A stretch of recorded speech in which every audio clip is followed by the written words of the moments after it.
As I say with most everybody, as we do the countdown, we're on blast off. We are live. I am here with Dr. Raymond Pryor. Doctor, thank you for making some time to come on tonight. Thank you very much for allowing me to join you in orbit. Now, your world, or your, I shouldn't say your world, but let me back up. Many years ago, when I was going to write a master's thesis on coaching, and it was my theory was based off of I'd been in martial arts for a little while. It wasn't anything great. I enjoyed it.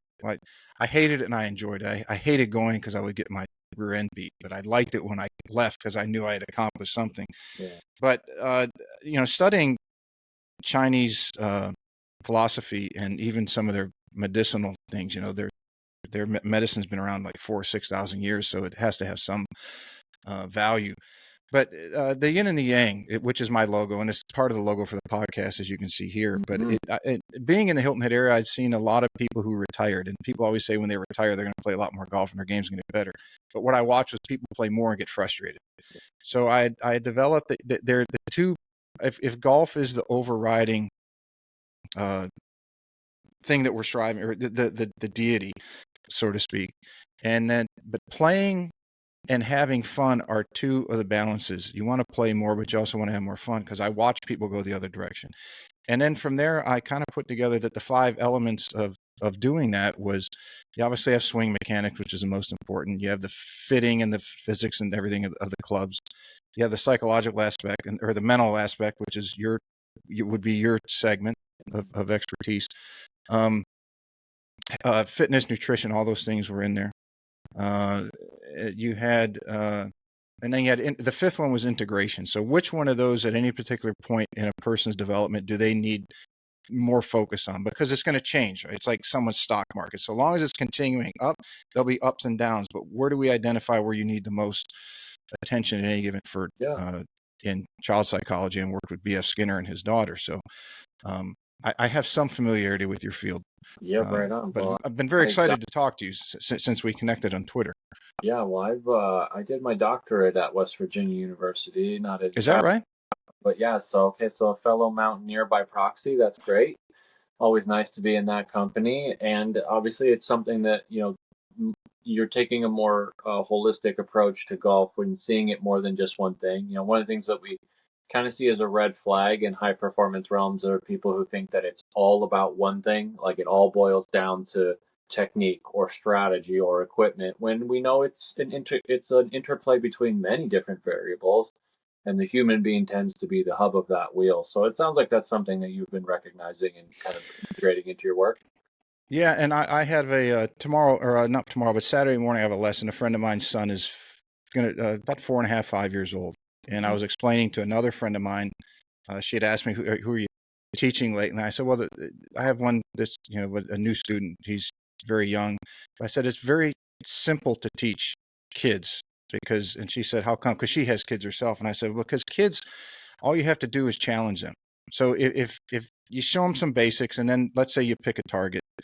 And if they can hit the target once, then they feel like they've caught the rabbit, so to speak, like a greyhound. And then my whole job is to say, well, do you think you can hit it 3 times? I'm not sure you can.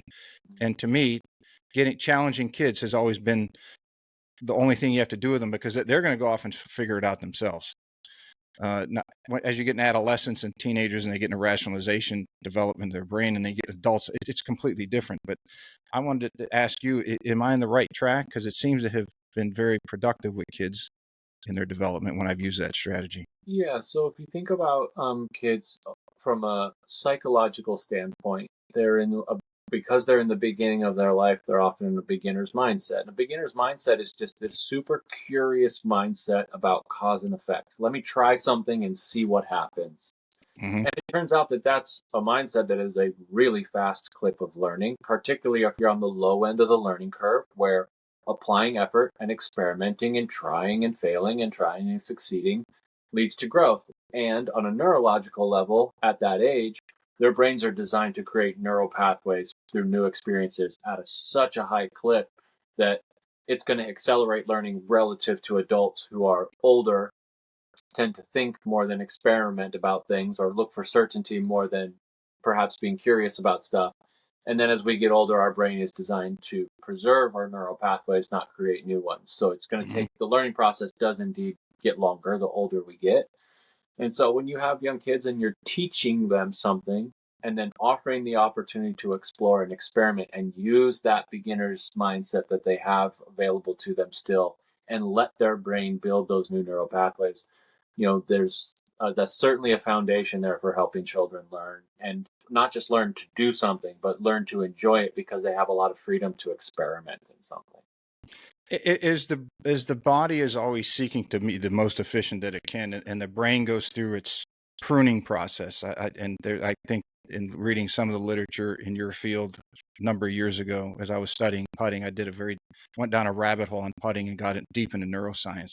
Mm-hmm. But as I was reading, if I remember, there was some argument on the ages, but sometime around the age of 6 to 8, there's a first pruning process of the neurons that aren't being used, and then again late teens, and then the final one is usually around the mid-20s, and then you're somewhat solidified on your neural processing. And I think at that time, and this was about 15 years ago that I was reading on this, at that time there was some debate between two very, very smart, or not two, but there were two sections of the neuroscience world that were having some serious debate. One said that you could reclaim neurons to redevelop neural pathways, and the other said no, you can't.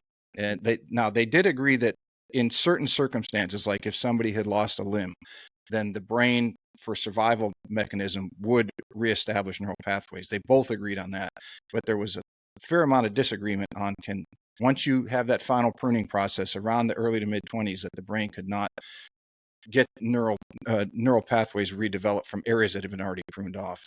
Is there new study or literature that would Yeah, speak to the contrary? the most recent research that I'm aware of is that even if you're right, you're correct. The final cutoff for us in terms of neuroplasticity and how available it is to us is about the age of 25, and that is kind of the cutoff point where our brain starts to try to preserve the current neural pathways that it has developed and to start really aggressively pruning away the ones that it's not really Mm-hmm. using. Um, Most of the research that I'm aware of right now tells us that we are always available to neuroplastic change and that you can reestablish neural pathways, or perhaps reestablish, meaning it was there and it's kind of been reignited, all the way to, well, I'll just build it again. So kind of like it's been knocked down, well, I'll rebuild on that lot in the way that I would have previously. Mm-hmm. But as we get older, it can be a little bit more difficult because, again, our brain is designed to preserve, not to produce. But we have neurogenesis available to us throughout our entire lives. It's just not nearly as at the accelerated or amplified rate that we do when we're younger. So it is certainly possible. I don't want to make it sound like if you've learned something and your brain has pruned that off, you can't do it again, because that's true. I don't think there's any neurologist or neuroscientist who would argue that.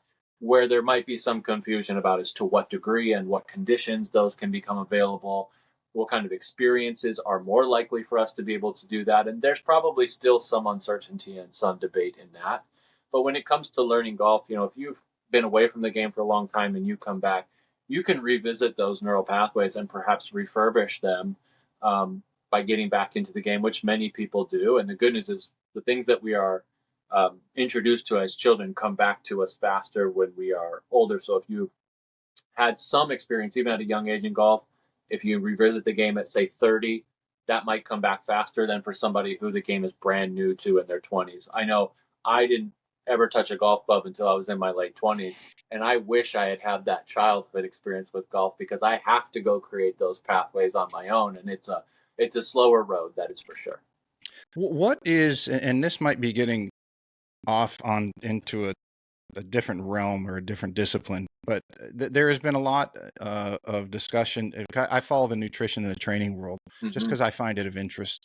And if golf coaches think that their arguments are heated, they ought to go into the nutrition space, because there is almost no agreement when it comes Yeah. to that world with some very, very smart people. But I think that one thing that everyone in that discipline will agree with is the cause-effect relationship between the gut and the brain. Yes. And you get into the blood-brain barrier. Try to say that 3 times real quick. Yeah. But then also the gut. So the question I had to you, as I talked about, I have 5 different parts of improvement, and Mm-hmm. nutrition and health and mental health being one. when you work with somebody, be they a performer or a top level athlete, PGA Tour, LPGA, or someone who's playing, or just somebody who's a weekend golfer and they're looking to improve, do you get into any part of their nutrition at all, because it can play an integral role in anxiety levels and their ability to think Yeah, of clearly course. and things like that? Yeah, so it won't surprise you that most of the tour players, or at least elite level performers I have, by the time they get to me, nutrition has been a topic that they have talked with either a nutritionist at a university level or a Hmm. professional level or in an Olympic team or something, and it's something that they're well aware of. Now I ask about it again because if they're saying I'm having a difficult time focusing later in rounds, well, there's focus control there. That is certainly a thing because focus is a finite resource for us and it's renewable through sleep. So I have to train my focus to perhaps have more of it through a round of golf. Then there's also, well, what's impacting that recycle rate for your focus? If you're dehydrated or you're nourished yourself on a bunch of sugars or trans fats that burn up really fast, your recycle rate for focus is going to be much lower, and your threshold for being able to maintain that is going to be much lower as well. So Hmm. it's certainly things I ask about. I am not a nutritionist by trade, and as you know, in there are many different philosophies that people are very have their heels dug in on. Yeah. But it is something I ask about, like, what does your nutrition look like? Are there any dietary things that are impacting how your body feels, how your mind seems to operate, especially something as simple as like caffeine.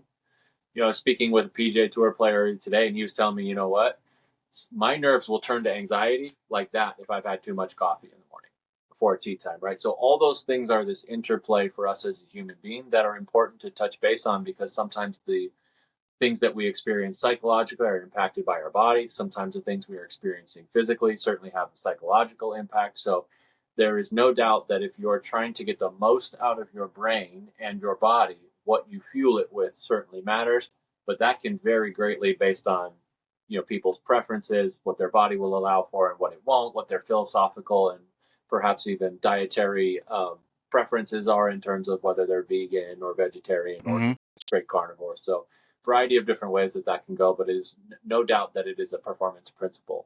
The one thing that I found interesting as being a guinea pig, not so much I was a guinea pig, but I had followed for many years Charles Poliquin before he passed a number of years ago, and taking of magnesium. I noted obviously the sleep aspect. I think it's threonate of the five. Was it five different magnesium types? Threonate was the one that helped sleep. But I mean, I would wake up and not know where I was. It was that deep asleep because I was training and playing golf and traveling. I mean, I didn't realize I was so depleted. But the one thing that I noticed was, and I think I read some literature on it that said magnesium will help in the development of neural sequencing or neural development on the synapses as you do learn to perform an act. In this case, we're talking about the golf swing. Uh, I never pursued that, and that was one question in my mind after we got connected. I'm like, I got to ask him about magnesium and its effect on to help develop the bridge the gap between neurons. Is that Right. something Yeah. that is that is that you? My understanding of magnesium as it pertains to learning is that there's a little bit of dispute between is it a direct contributor to neuroplasticity and neuroplastic kind of fueling, Hmm. or does it have an impact on how well we sleep? Because what happens are the neuroplastic changes in our brain, which you might describe as just learning something new pathways being formed or old pathways becoming weaker. That only happens while we're asleep. So what we do in our waking hours triggers learning. Particularly, there are brain chemicals that get laid down that highlight the parts of our brain that our brain then goes and adjusts later in our sleep. So there's some discussion about whether magnesium, whether natural or supplemented, is the direct cause of that neuroplastic change, or if we sleep better, which maybe magnesium's not actually required for that, then that's what leads to accelerated neuroplastic change. Which there's no shortage of research anywhere showing that things like naps after practice or bouts of learning or workouts or just really consistent 8 hours of sleep every night Hmm. accelerate learning as much as anything as any learning modality. So you could be in a lower learning quality setting, but if you're sleeping really well, you'll learn faster than if you're in a really high quality learning setting but not sleeping well enough. So there's some my guess is there's some mechanistic chemical level where magnesium is playing some role, but whether it's a direct role on neuroplasticity or more if it's an influencer for the depth and length of sleep for us is still a little bit unclear.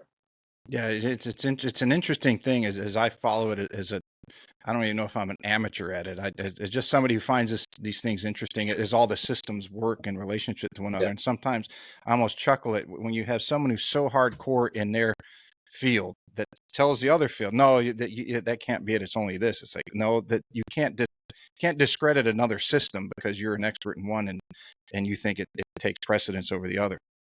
Yeah, it can be a little bit of a kind of a moral high ground to say that your area of expertise or study is the thing that everything else is revolving around. I'll be the first to admit that our psychology is one of the most important things for performance, but it's certainly not the only thing.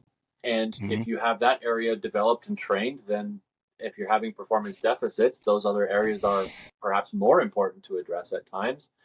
But yeah, when usually that's a bit of an ego venture for us when we get up on our soapbox and we say that I have the answers and nobody else is right, or I'm right and you're wrong, and it's a little bit less of this kind of holistic scientific view. Scientific meaning not that we're doing science, but we're looking at this from a critical mindset of what are all the contributing factors and where's the truth versus kind of a more preaching certain things or being a more prosecutorial type of approach where I'm right and you're wrong and all Mm-hmm. answers lead to what I'm talking about. It can be a little bit of a, like I said, it's a bit of a moral high ground argument that isn't necessarily helpful to us or the No, people. especially in today's world with the internet, and the purpose of the internet was to share information, and it's very difficult to take that high ground nowadays. There's just too much information out there.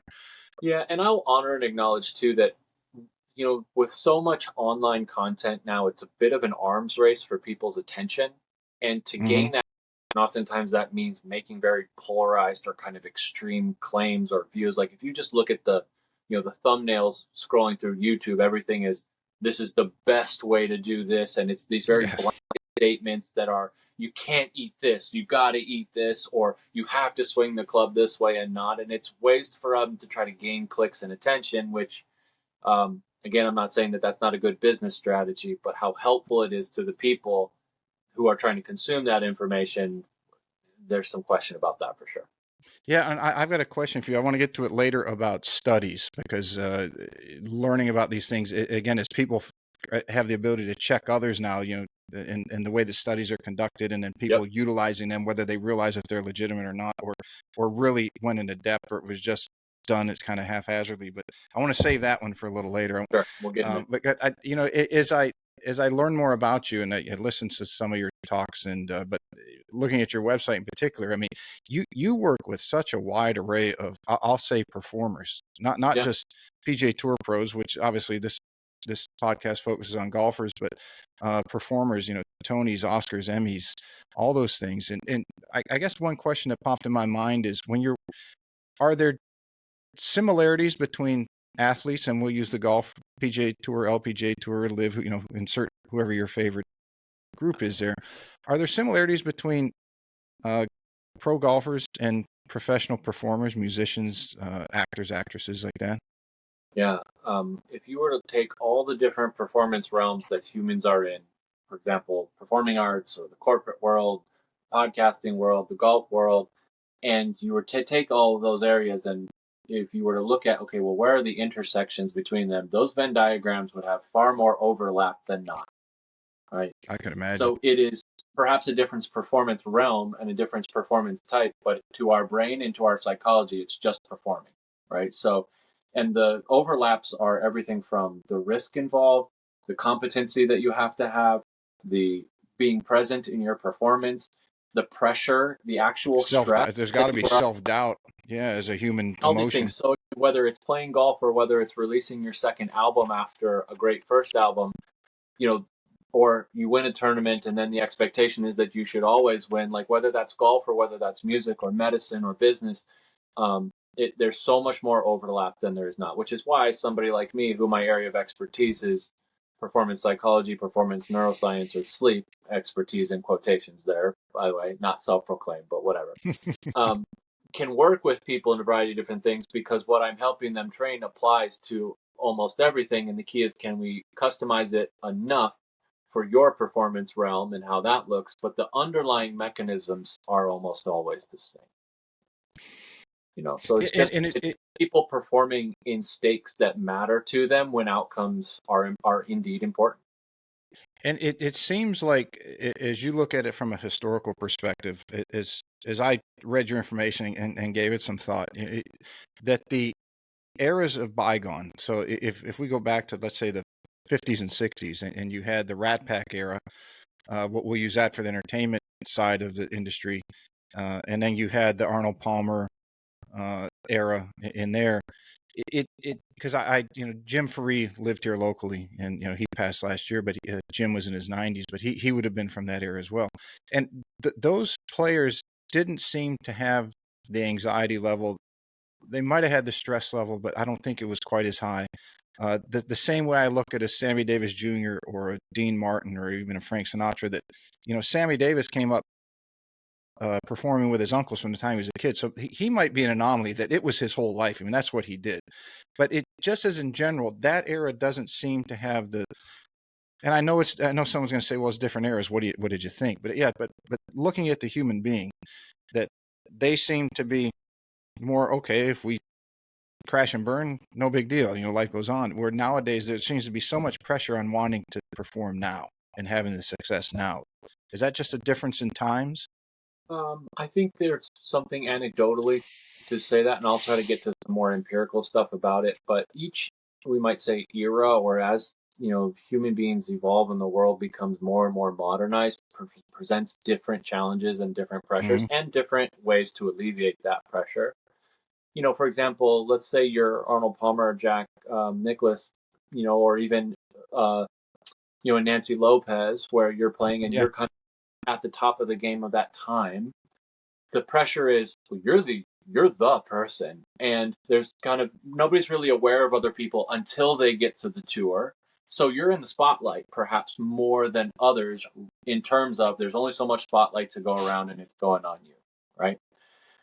Whereas now the spotlight is far broader and far brighter, because the internet, everyone has their social media accounts, and the expectation, excuse me, might be to perform sooner. So there's certainly something to be said from a neurological standpoint, that the farther away we get from the time when our brain really evolved, the more the stress that we're under can start to be more easily triggering things like anxiety, right? So, for example, if you're, not to say that they didn't feel pressure, because Ben Hogan talked about feeling significant anxiety coming from his sense of perfectionism, but that was a little bit homegrown for him, meaning he decided he had to be perfect. At least that's what the historical accounts suggest. Yeah, and I think Byron Nelson had issues with vomiting before anxiety was so strong. Those are anxiety responses. So I'm not sure it would be accurate to say that they didn't feel anxiety and pressure, but where it came from might be different versus now, where oftentimes if you're, let's say you spend a lot of time on social media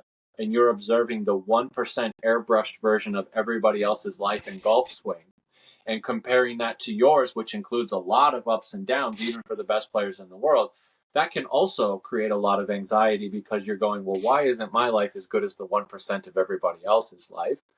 So there are different ways that our modern world can kind of bring out these pressures for us. And there's cultural shifts in the messages we give to young people and how soon they're supposed to produce. There's certainly a financial component to it. I have an NFL player who's a client. The pressure he is under to perform is because he's on a contract that basically says you need to perform up to this level of money, which is like exponentially more than what the best players in the league were getting paid even 10 years ago. Right. So there are these modern pressures that can trigger anxiety for us. And it's important for us, again, to take care of our psychology and to pay attention to how we're training it, because the world is only becoming more demanding in the performance realms in terms of how quickly and how fast and how efficiently we expect things to be for people. If you think about the expectations for young rookies on the PJ Tour, it's like, well, why aren't you winning? Right. Years ago, culturally, it would have been like, well, you've got to pay your dues in order to win. And that's not necessarily a bad thing. But like you said, it's a different story arc and narrative about how fast someone should be successful and by what means and how quickly and how easily. So I don't know if we could really do an apples to apples comparison, but what I would say is each era does present specific triggers for anxiety or different types of pressure and stress relative to others that we have to be able to adapt to if we're going to perform at a high level. And so there's certainly something to be said about that arc, that the farther we get from when our brain evolved to handle stress, the more novel that stress is, and therefore it becomes sometimes difficult for us to navigate. Yeah, I was uh, scrolling. Of course, you're not supposed to scroll too long, but I was scrolling the other night on social media, I think Instagram, and Paul Chek. I'm not sure if you're aware who Paul Chek is. Uh, he's a natural holistic. He's been doing this for like 50 years. He has a Chek Institute. I believe he's in San Diego. Um, Trained. He was Laird Hamilton's trainer for many years. Yeah, Works with a lot of athletes and everybody. But anyway, what he said was that, and I'm going to botch this, but just I'll give what I somewhat remember him saying just to get the point across. He said that the average amount of information that somebody takes in today's world, between social media, phones, computers, everything else in our world, in one day is equivalent to what somebody took in I think it was the 50s or 60s in an entire year. yeah, Just reading the paper or maybe watching the news in the evening. yeah, That's, and he said that the brain can't formulate and process all that. So he was getting at how it was taxing the human system. I thought yeah. that was very, very interesting that we don't even realize. We are definitely in an age of information overload relative to previous generations and how available it is to us. And whether our brain can process all that, I think, is also a little bit in question. I think there's no question that it's more and it's more intense. And also Mm-hmm. there are algorithms that are designed to not only give us a lot of information, but very emotionally charged information. Keep What the I dopamine layer, drip going, right? exactly what I might layer on to that is that the means by which we engage with that information is oftentimes what we would call unearned dopamine. Unearned dopamine means I only have to engage with the simplistic behavior in order to get that dopamine hit, right? So I only have to open a drink and have it. I only need to open my phone and scroll through it. There's no sacrifice. There's no effort. There's no vulnerability. There's no risk involved.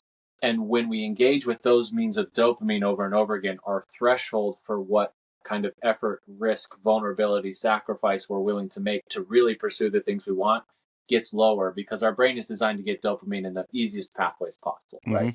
But when we go with the easiest pathway, we're essentially tipping our nervous system toward pleasure, pleasure, pleasure, which means we get that kickback in the form of pain on the back, which is why when you scroll, scroll, scroll, and then you go away from it, there's a withdrawal symptom from it. Or why when you try to stop smoking, you also get a withdrawal. You're getting the opposite effect of what our brain was designed to do, which was you need to go work, work, work, sacrifice, probably take some risk to go get the things you want. And if you happen to stumble upon some easy food and water and get a dopamine release, that would be great in a world of scarcity. But in a world of abundance, including information abundance and emotionally charged abundance information, our brain gets overloaded with dopamine in a way that makes us feel worse and lowers our threshold for stress overall. And so that can certainly play a role in our performance as well, where if by the means which you regulate yourself, either stress, nerves, or anxiety, is with external means of dopamine that are easy access and not these earned sources, it can make you feel better in the short term, but ultimately in the long run, it's causing you more stress and more anxiety. Along those lines, how important is it to do things that you don't want to do or you don't like to do? It's And it, I guess that comes from I watched David Goggins on Huberman Lab recently, sure. and Yeah. Huberman was talking about that there's a part of the brain that if you do things that you don't enjoy doing, that it gets developed, and if you don't do those things, it retracts or it Yeah. recedes. The area of the brain I believe is the anterior cingulate cortex, That's it. which is Yep. this entryway between our prefrontal cortex and the emotion centers of our brain. And when we engage with things, the research is a little unclear about whether it's stuff that we don't want to do or just things that are difficult to do and uncomfortable, right? There is no dispute in neuroscience anywhere that doing things that are outside of our comfort level are really good for us because they increase our threshold for discomfort. But our brain, that's essentially us tipping the scale toward, I'm going to go do something uncomfortable that I don't want to do, but I'm going to choose to do it anyway, where it tips our nervous system toward pain first, discomfort first, and then we get the kickback that is longer and deeper in terms of pleasure. So this is why there's like a big trend right now of doing cold plunges, where I get into really cold water, uncomfortably cold water. My nervous system has to respond to that discomfort. I'm engaging with pain on purpose. But then when you get out, you're going to get I think the increase in dopamine plasma and norepinephrine plasma are Norepinephrine. between like 200 and 500%, which is just a fancy neuroscience way of saying energy and focus in extended. It's the For about 4 same to 6 really. hours. That's right. And it's the same thing you get when you do a really hard workout where at first you're like, I don't really want to do this. But then when you stay in that agitation long enough, your brain rewards you for that effort, that sacrifice, that vulnerability with here's some dopamine to make the effort less painful or to actually make it somewhat enjoyable.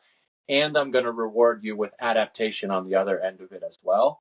So Mm-hmm. there is absolutely something to be said about engaging with things that are uncomfortable for us, uncertain for us, to degrees that are obviously not physically or emotionally dangerous to us so that we can build our threshold for them. So that includes, all the stuff that we do physically, like a nice plunge or workout, could also be, speaking up when I feel like I shouldn't, could be going and playing in front of other people, even though I'm worried about being judged, and engaging with those things in systematic ways allows us to build our capacity to tolerate them.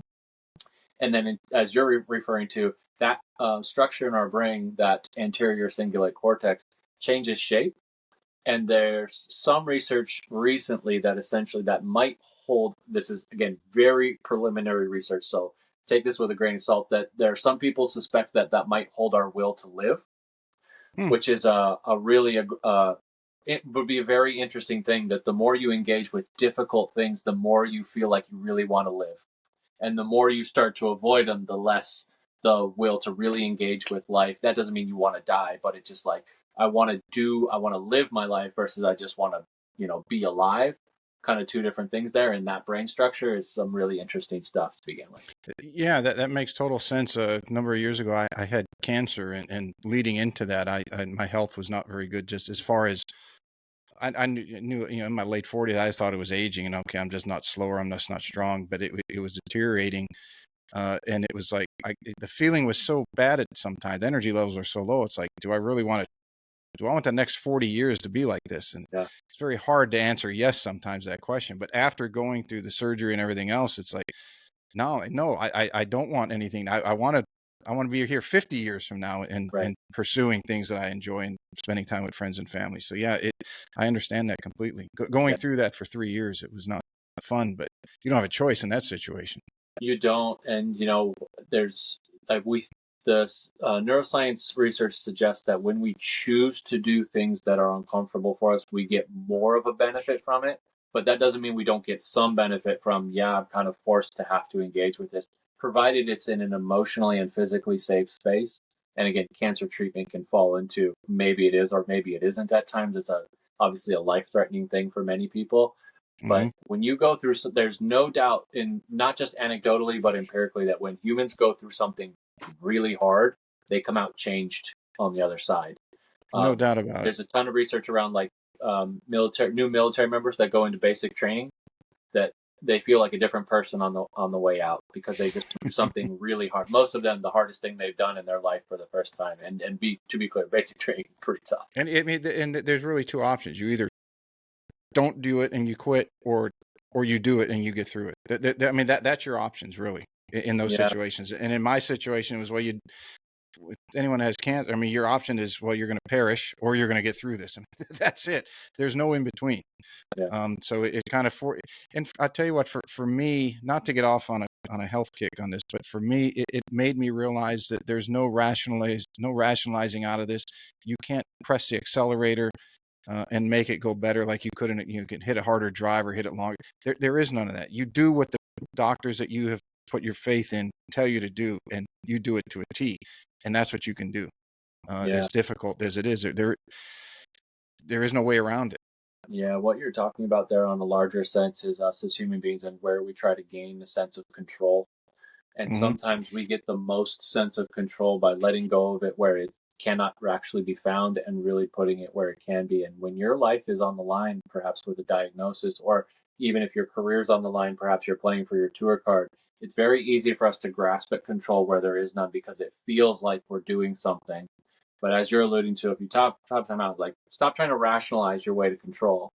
Where do you actually have control? Can I do that as well as I can and see how things play out? That's a really powerful place for us to come from as human beings. You build, I think, a lot of confidence in that. I think anyone that's been in sport and been in a very pressurized situation, whatever level, it's a junior tournament at college, mini tour, tour pro, tour championship, major, Ryder Cup, I guess would be the ultimate pressure situation for golf, is that moment that you let go and you perform just what you just say. This is so stressful that I'm letting go and I'm just going to do what I know how the best I can do it. Whether they get through that successfully, and that can be a definition can change for different people. But once they go through that, and then they get out of that realm and they go back to, let's say, their college event or the PGA Tour or DP Tour, what have you, that something in them knows that they accomplished something, that they faced themselves, they faced the situation, and they were able to let go. And they said, okay, I wasn't hurt. I might not have got the result I want, or I might have, but I got through it, and now I'm better for it. I think you see that with players who struggle with majors, and the more the closer they get, you see they start winning a little more on regular events, and then all of a sudden they make that breakthrough. But it's like you have to learn that skill of how to let go in the most pressure packed situation. Yeah, I think if you can learn to let go in the most pressure packed situations, it's probably a little bit easier to do so in ones that you perceive to be less pressure packed Mm-hmm. situations. And if you're talking Solheim Cup or Ryder Cup or anything like that, there's very few more pressurized situations than that. And certainly majors come with a sense of pressure too, because that's the thing we tend to measure people's careers on. And learning to let go under pressure, again, it comes with this sense of like, maybe I'm not doing enough or I don't care about my performance. And if you can get kind of past those initial things where you're trying to gain grasp for control where there isn't any, and you realize I never really had control over that in the first place, but I do have control over here when I learn to let go of the type of things that keep me from performing freely. Like you said, how I define success can vary from person to person, but the more freedom to pursue that is found when I try to let go of the things that, when I hold on to them, doesn't really grant me access to whatever I define as success. Yeah, you might actually learn something else. Yeah. And when you let go, it allows what you're trying to hold on to fall into the places that they need to be, and then you can go learn maybe one of the missing things, or structure, putting in the correct structure, the puzzle pieces in the right spots, that you can actually take that jump.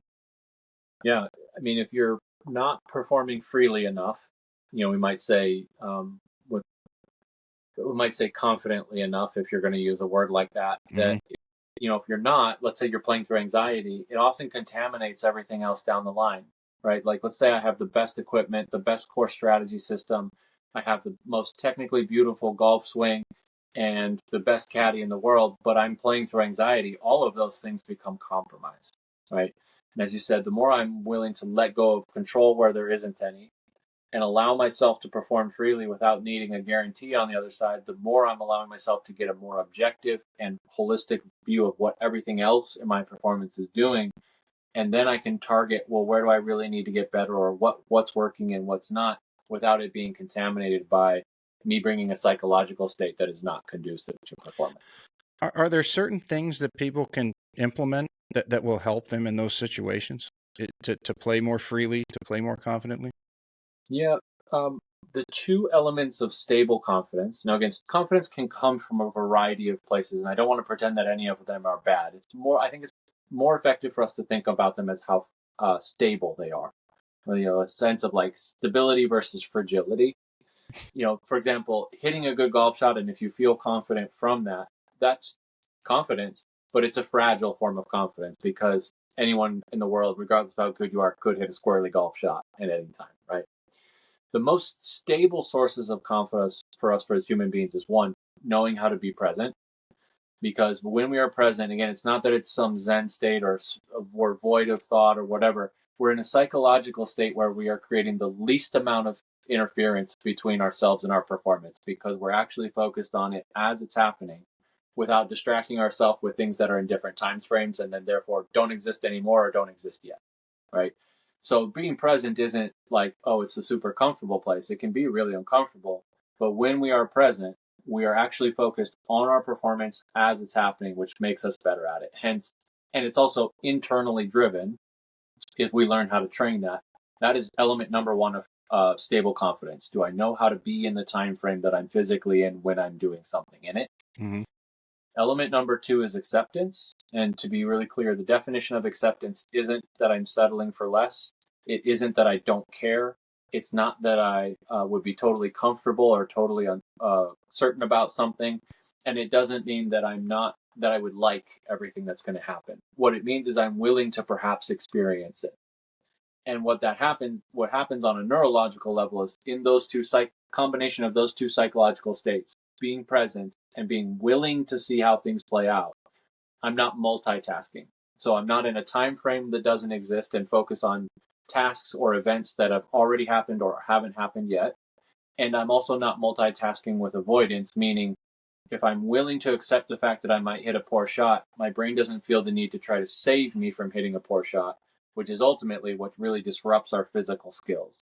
So if I have two tasks, one is go hit this shot in this way at this target, and the other one is you better not let it go left.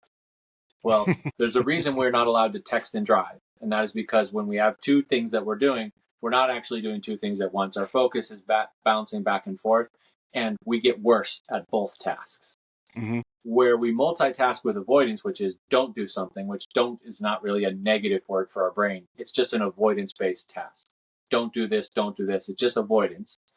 Well, the way our brain is designed is now not only am I multitasking, so I'm compromised in both of these tasks, but at the moment of truth for us, which is usually the top of our backswing, our brain is designed to go, well, which task do you really want me to do? And it has evolved to default to prioritizing avoidance. Because if it didn't, we would be dead, right? Yeah. And so what happens if we can be present more often and be more accepting of all possible outcomes, we have more access to being present. Hence, there's stable confidence in there, which means I know what I want to do and how I want to do it, and I'm willing to try it without needing to know exactly what's going to happen. That's a powerful psychological state because basically what it means is you have permission to perform freely right now without a guarantee. It's a powerful psychological state because we are in the time frame where we can actually perform without any interference from other time frames and avoidance-based tasks, which then creates a neurological state where our brain and body communicate far more efficiently. Just so happens that being present and accepting is also a high dopaminergic state, so it makes the effort and the discomfort feel better. And then you get this cascade effect down the line into our physiology, to our equipment, into our technique, that everything else doesn't become contaminated down the line. So for people who are playing under pressure, if you're going to say, well, what is the psychological state that will allow me the most access to performing the way I want to? Can I be present? And can I bring a high level of acceptance to my performance? Because it's not like I need to feel certainty or trust and all of these things. It's like, no, what's the psychological place where I can perform my best without needing a bunch of external things to fall into place to do that? Would that be a fair description of being in the zone? If it's certainly similar. So being in flow state, or what we might call the zone, the primary element is immersion in the task at hand while it's happening, right? So that's your being present. And we also know that it's characterized by a low level of threat. Low level of threat means I'm obviously not worried about anything that has happened in my past, possibly repeating in my future, which means I have to be present and I have to be willing to perhaps experience those things. So they are two of the fundamental elements of flow state, or being in the zone. The difference being, if I know how to train these things and bring them to my performance on purpose, I'm also not relying on the less stable things about flow state, which it is in part environmentally dependent. So for example, one of the things we know about flow state is if the task is way too easy or way too hard, we have a hard time getting into flow. If it's too Mm-hmm. easy, it doesn't really pull our focus in. And if it's way too hard, oftentimes we either perceive threat or more likely to, or because the success rate is so low and it's too stressful, then my attention is going to be pulled to how do I avoid stress, not how do I perform, right? Or Okay. let's just say you're at a tour event. The idea you're going to go through that without somebody just snapping your focus off of your performance in whatever way, also highly unlikely. So, although flow state is the optimal state of human functioning, we don't need to be there in order to perform well, even though it's nice when we are. If instead I know how to be present and I know how to create space to be present, so groundedness and acceptance, then I don't have to be in a flow state or in an environment that's conducive to flow state in order to be able to perform freely. Makes complete sense. It's just very hard to implement sometimes. It can be. So our most efficient way for learning to train ourselves to be present is through mindfulness training, which has been around for many thousands of years, and there's just so much research supporting the benefits of what it does for us and the neuroplastic changes in our brain. And then acceptance is a little bit of a psychological state and a little bit of a philosophy about, am I trying to resist all the things that I don't want to happen in my life or perhaps in my performance? Or am I willing to know that those are part of the experience, and the less I fight against them, the more I have freedom to actually pursue the things that I want? And there are a variety of different psychological, particularly in our framework, that contribute to those. And I don't want to pretend that they're easy or a quick fix just like this. But when you understand them and train them and you bring them to your performance, we can measure that directly at how it impacts your neurological state, your neurochemistry, your physiology, and all the way down the line to, does it facilitate or disrupt the sequencing of your motions? Does it facilitate or disrupt the application of force, meaning too hard or too soft in a sport where too hard and too soft can be penalizing? And it also impacts where our focus is primarily. Is it on the task at hand and the target I'm going for? Or does it draw my focus to these what ifs and, oh, don't do this, or I can't believe that happened, and so on and so forth. So, to your point, not necessarily easy, but that's kind of part of what makes it so powerful. Yeah, well, and mindfulness is a term that has been discussed more of late, meaning in the Yeah. recent last couple of years. And just so some people understand more and can kind of pull together what you just described, can you tell everybody what mindfulness would be? Yeah, so mindfulness as a concept or as a thing is just a fancy way of saying awareness, but it's a specific type of awareness. It's awareness built on three principles: intention, groundedness, and acceptance. Intention meaning I'm paying attention on purpose, not reactively. So it's a proactive awareness. I'm choosing to pay attention to something. Hmm. Groundedness meaning to it right now, not another time frame, but like, what is it that I'm experiencing currently? And then three, the acceptance is I'm not going to try to fight what I might be thinking and feeling or what the world is presenting to me right now. I'm going to deal with it as it is. And this is important because awareness, or how mindful we are of something, awareness is the first line of information processing for us, right? If you're unaware that your club face is open at address, usually you're going to play that shot and go, why did that thing go right or left, right? If you are aware of it by paying attention to it, you have the opportunity to deal with it as it is in that moment and then course correct, right? Same goes for what we're thinking and feeling internally or the environment around us. The more mindful we are of it, or the more mindful awareness we apply to it, the less we're at the whip's end of whatever happens both to us externally and internally. So we can pay attention to what we're thinking and feeling or how we're responding in a way that allows us to intervene or do something different if we want to, before it might end up being costly for us. And then mindfulness as a practice is a series of ways that we train ourselves to pay attention in those three pillars. And the most rudimentary of that would be like a breath centered mindfulness practice, where I'm not trying to only focus on my breath. I am focusing on my breath. And then when I notice shifts away from my breath, so natural shifts in focus, I use those as an opportunity to come back to my breath. What that's translating to in our performance is I'm focusing on something that's present. I'm Hmm. training my brain to recognize when it shifts away, because it will sometimes, and then using that as an opportunity to come back to being present. And so it's essentially it's a focus and an awareness workout for our brain. That 5 minutes a day of that oftentimes yields some significant neuroplastic changes that cause our brain to crave being present more often, and creates neural pathways that recognizes when we are multitasking sooner. You might Wow. think of this as the opposite of how it trains our brain when we scroll through our phone, which is shift and focus, mindless shift and focus, mindless shift and focus, mindless shift and focus. Not all the time, but most of the time. And so it's a bit of a counterbalance to that for most people, but it's also a means by which we can train ourselves to experience being present and allow ourselves to be present without needing the world to be necessarily comfortable or certain or conducive to that. So that again, we have more say in how we respond or what we decide to do rather than just at the whim of whatever thought, feeling, or experience is out of us. That's very interesting because this year, well, end of last year and then this year, as I focus more on um, achieving the things that I wanted to, or at least putting the practices in place that would push me in that direction, the more I have done that and I continue to do so, the less I like sitting on social media and scrolling.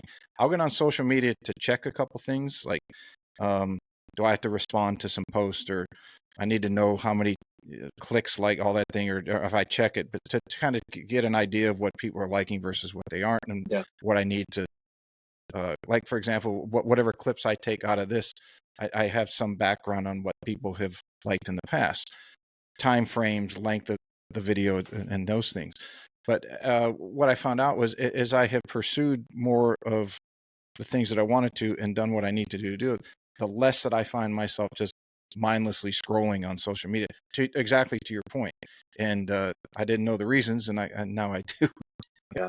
There's a significant body of research that shows that we find more enjoyment in things that when we're present with something, we find it really enjoyable or more enjoyable, even if it's a less enjoyable activity. So, for example, there are a couple of studies that show people who are really present doing the dishes or taking out the trash actually enjoy that experience more than people who are watching a movie but distracted the entire time. Right. And so the Makes more total we are sense. present in our experiences without being distracted by constant shifts in focus, the more we start to enjoy the things that require some hard work and some sacrifice, and the less we start to crave these kind of short-term shifts in focus that might feel better for the sake of feeling better. And so that's usually a shift in both focus, a shift in neuroplastic pathways, and then also where your dopamine pairs to. So our dopamine pairs on what we're focused on and what we do most. And so if you're shifting what you do and what you focus consistently, your dopaminergic system will shift it where it's paired and applied as well. And we start to crave other things in another way. So this is why habit change is tough for us, because you oftentimes go through a withdrawal first, Yeah. which usually has to happen before your dopaminergic system pairs in a different. You got to break that cycle, the the old, and implement the new. But you have to have the direction, I think, to do that. Yeah, it can take a little bit of time and some repetition, that's for sure. I was at the open forum for the PGA show that Chris Como and Nick Chertok and those guys put on. I think they do a very good job.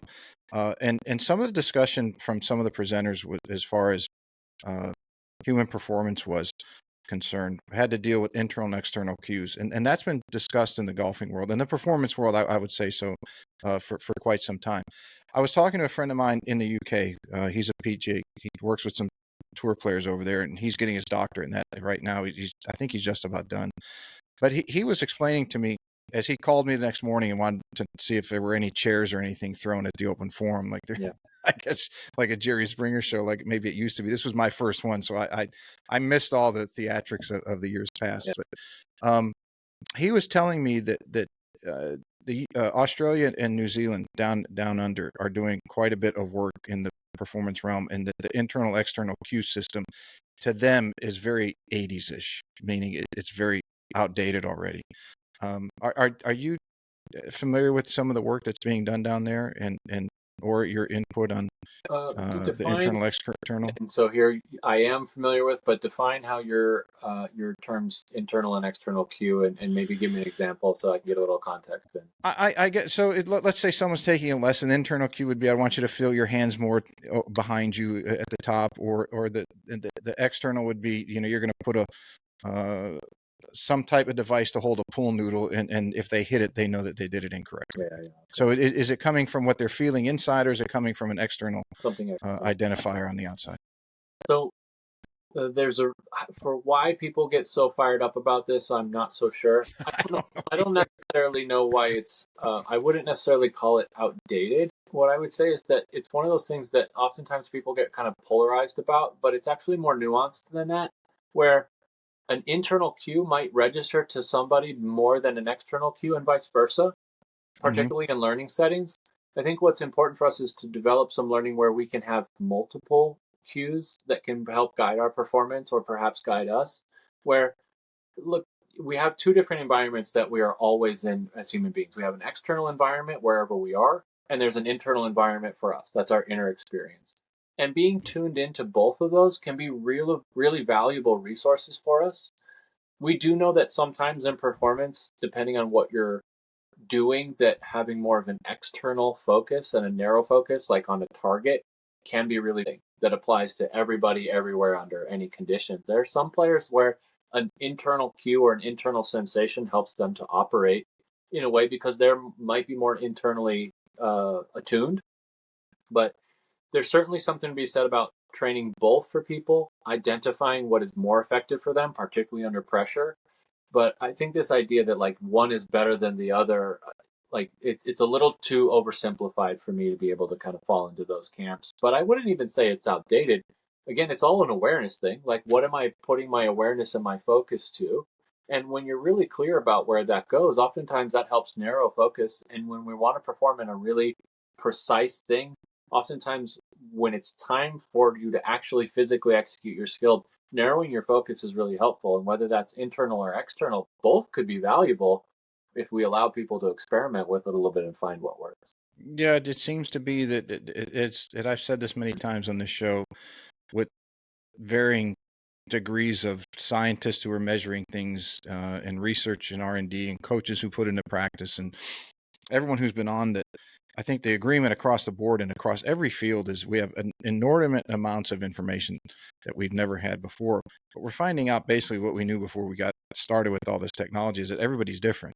Yeah. So I think that the next realm will be how to identify which of all this information we have is needed at any particular, first of all, for what individuals, and then for those individuals at any particular time throughout their round or their practice session or their performance of whatever type of field that they're in. I see that as being the next big step, which is a very, very big step when you have mountains of information and you're dealing with human beings. Yeah, I think, and I use the word complicated not as a negative term, but most things are more complicated than we try to simplify them down to oftentimes. And I think if we look at things as a little bit more nuanced and not that this is good and this is bad or this is effective or isn't, but more like where is this effective and where is it less effective and where is this really effective and where is it not, we're getting closer to truth and we're applying things in ways that are more efficient than trying to cookie cutter something that may or may Mm-hmm. not fit, not just for certain people, but in certain situations. And it's a little bit too more like the driver is the best club in the bag.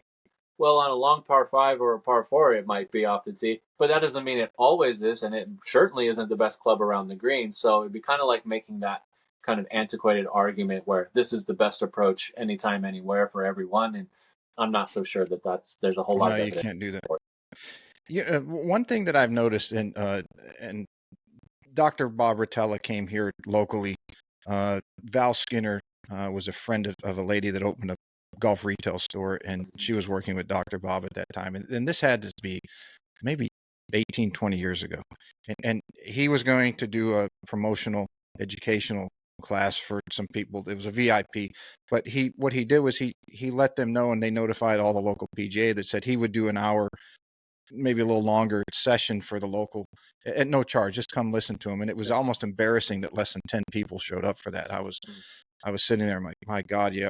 At the time, he was regarded as the sports psychologist in the industry, and 10 people show up that are pros.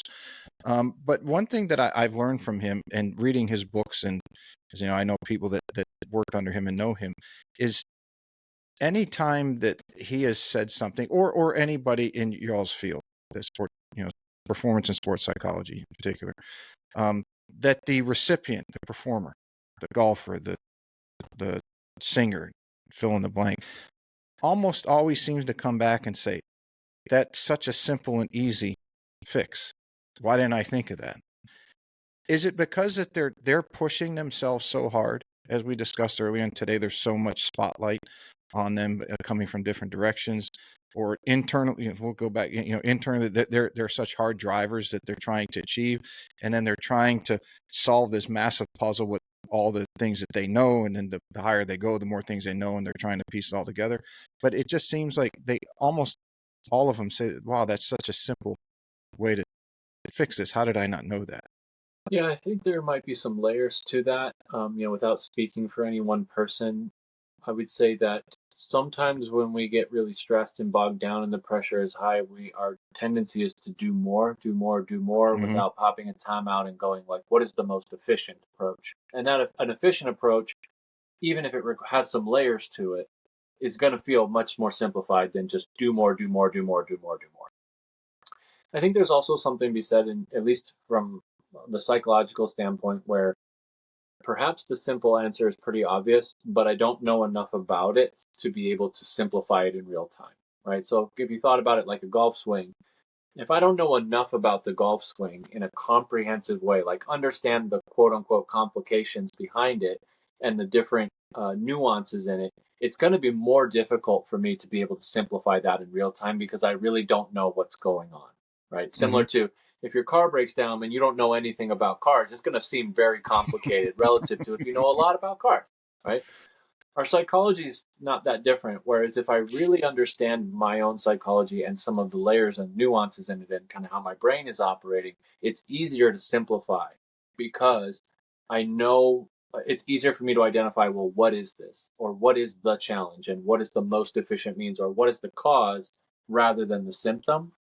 And so, oftentimes, if you can help people, whether they're aware of it or not, kind of sift through the complicating pieces and maybe do a little bit of complicated work, what you get on the output side is, well, it's a pretty simple thing to do there. So, that's what their experience is. That might not be the total package behind it, but Hmm. it's not uncommon that that's the subjective experience that people have for sure. Yeah, I always thought that was very interesting. That Hmm. it's like it just dawned on him, like, God, Yeah, how did I not figure that out? It's right in yeah, front of me. Well, you have a million pieces in front of you. You couldn't have figured it right. out. Yeah, when you put a puzzle together, it looks pretty simple. It's just a puzzle, right? But when you have all is scattered around, it's a little bit of a different story. Yeah, I forget somebody that said, If you think putting a puzzle together is hard, try flipping it upside down and putting it together from the side without the picture." Yeah, indeed, right? And so even if you're someone where you're kind of looking at your puzzle from the wrong side up, we might say, or upside down, you flip it over, and all of a sudden now there's some colors that you can put together more than just the pieces. That's going to seem a lot simpler than I don't really know. And the bottom line is Hmm. most people don't grow up really attuned to their own psychology. Most people don't really grow up attuned to their own body until it starts to spit things back at them. So the idea that people are going to come like, oh, I totally understand what's going on and simplify it on their own is it'd be a tall ask, particularly when you also have to develop a significant amount of other skills and strategies along the way to get to a high level. So Hmm. I can see where your observation of people feeling like, oh, there's a really simple answer for this, but sometimes how we get to that involves some layers. It's a bit of a Yeah. tiramisu. We're throwing a lot of analogies out. So I'm just going to throw a couple more. Okay. The eternal question that I'm sure you probably get asked quite a bit on other shows, or if you're interviews or teaching something, lecturing, the chicken or the egg question, particularly as it relates to golf. So somebody's lacking in confidence and they're not hitting the ball very well. And then, like, you watch TV and all of a sudden they might hit a shot or two and all of a sudden they come charging back. Their confidence comes roaring back. So, and Johnny Miller and Ken Venturi used to talk. I think Venturi talked about it more many years ago as he was an announcer. But in from your standpoint and from your background and your profession, expertise, and everything else, which does come first, the chicken or the egg? Do you need to hit the ball solid to get your confidence back, or is it the way that you think through your processing that will allow you to hit the ball more confident, as it has a rippling effect, calms the body and all those mindfulness and the things that we've been discussing? Um, Technically, neither. If you're Huh. talking about our brain, so if I would say this, if you are reliant upon hitting good shots in order to feel confident, your confidence is going to be unstable.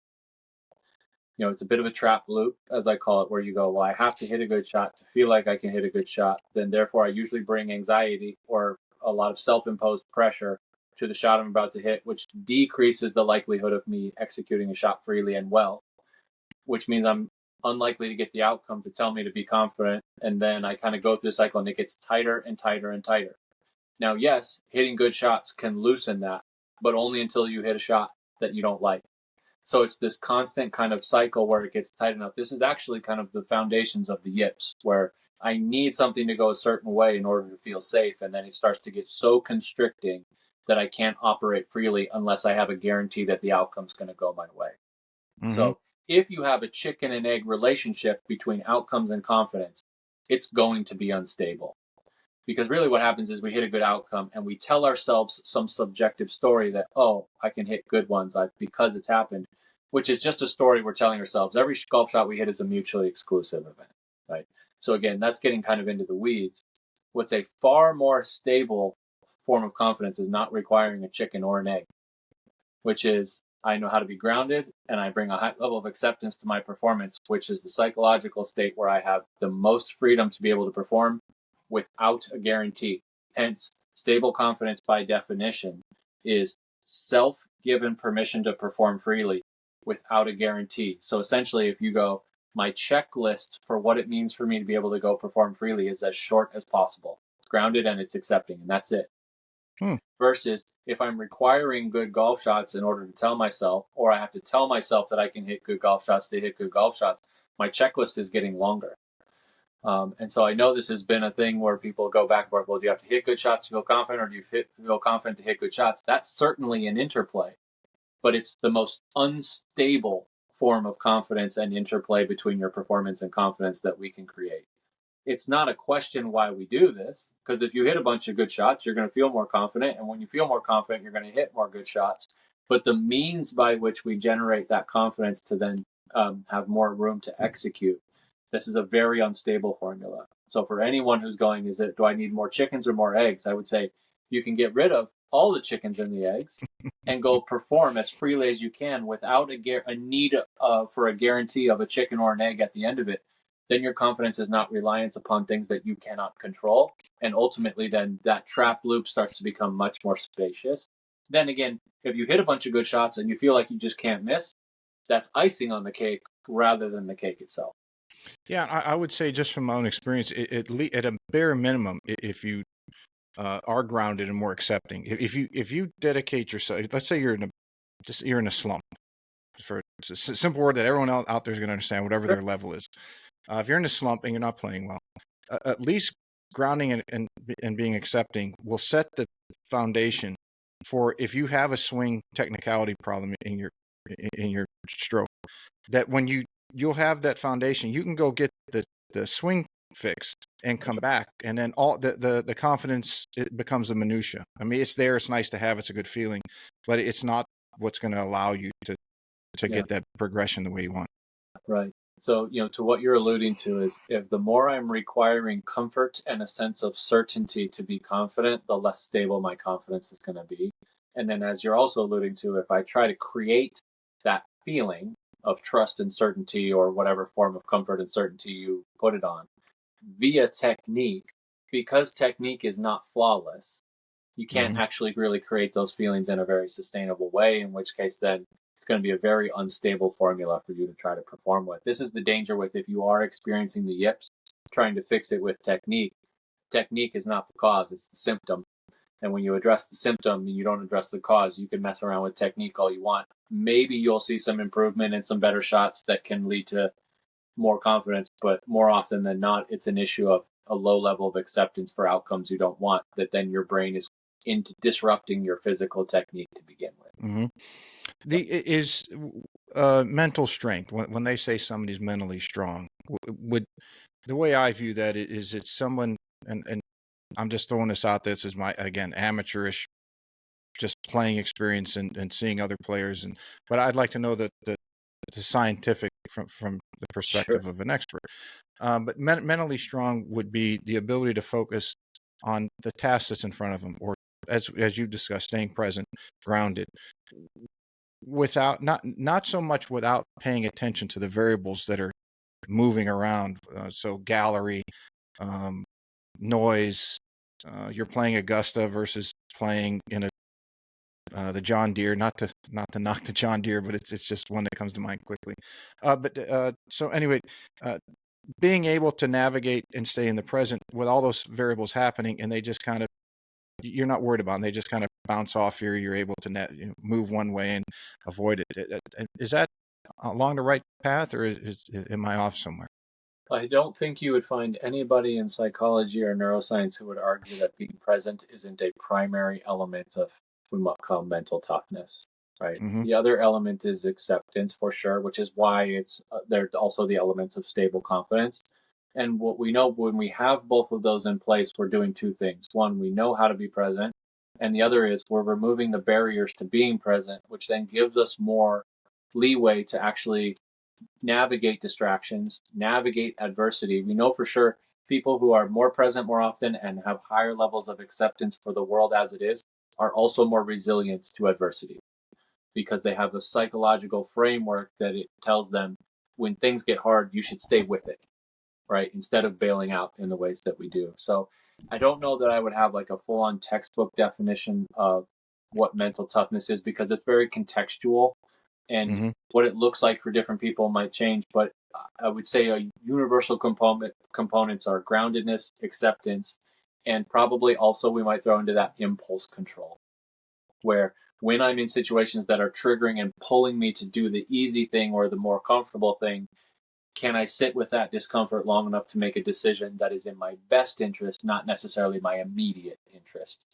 Yeah, Um, and and differentiating between those two in the heat of the moment sometimes can be a very difficult thing because very, I know from my own experience is, and I didn't get to the PJ Tour. I came very close a number of times, but playing it, for example, the qualifying school, I was leading that one year.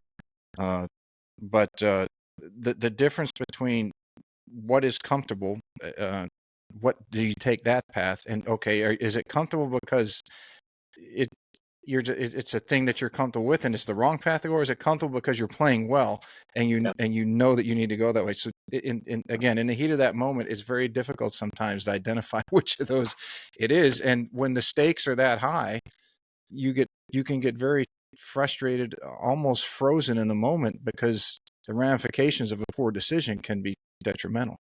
it's really high risk. And our brain is specifically designed to be risk averse.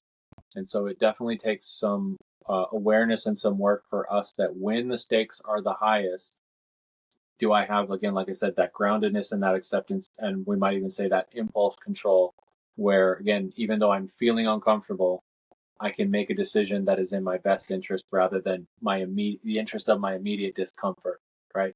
So I even push back when people will tell me, you got to get comfortable being uncomfortable. I'm like, that's not really what it is because the underlying communication there is you need to be comfortable. High performance is uncomfortable. Being Yeah. in play, back nine of a major and these high stakes scenarios where there is indeed risk is uncomfortable. And if I make decisions that are in the best interest of me getting out of my discomfort, it's going to come at a cost to my performance. And my threshold for discomfort is going to get lower.